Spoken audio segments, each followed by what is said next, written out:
சோதனை.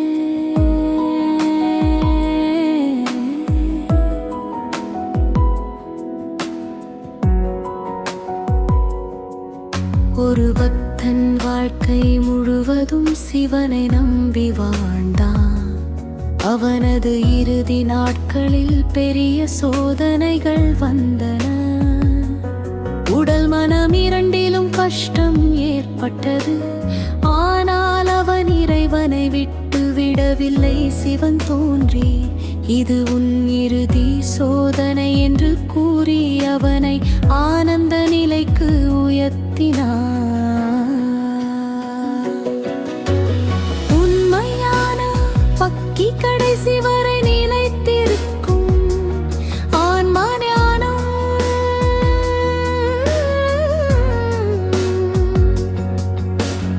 ஒரு மனிதன் உலக வாழ்க்கையில் சிக்கிக் குழம்பினான். சிவன் அவனுக்கு உண்மையான ஞானத்தை கற்றுக் கொடுத்தார். உலகம் நிலையற்றது, ஆன்மா நிலையானது. அவன் ஆன்ம ஞானம் பெற்று அமைதியடைந்தான்.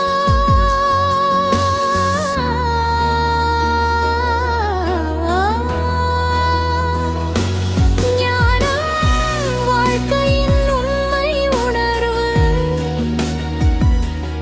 ஞானம் வாழ்க்கையின் உண்மை உணர்வு. ஞானம் வாழ்க்கையின் உண்மை உணர்வு.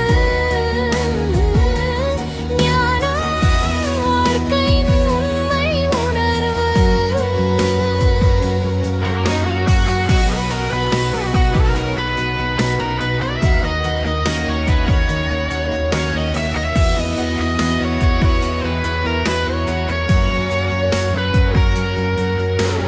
முகத்தின் அருள். ஒரு பக்தன் வாழ்க்கை முழுவதும் சிவனை வழிபட்டான்.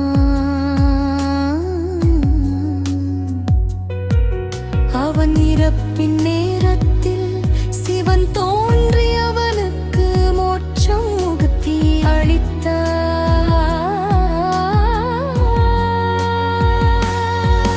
இறை பக்தியின் உச்சம் முக்தி, திருவிளையாடல்களின் நிறைவு. மதுரையில் சிவன் செய்த அனைத்து திருவிளையாடல்களும் மக்களுக்கு ஒரு பெரிய பாடமாக அமைந்தது. சிவன் இறுதியில் அருள் புரிந்து, நான் எப்போதும் உங்களுடன் இருக்கிறேன் என்று கூறி அனைவருக்கும் ஆசீர்வதித்தார்.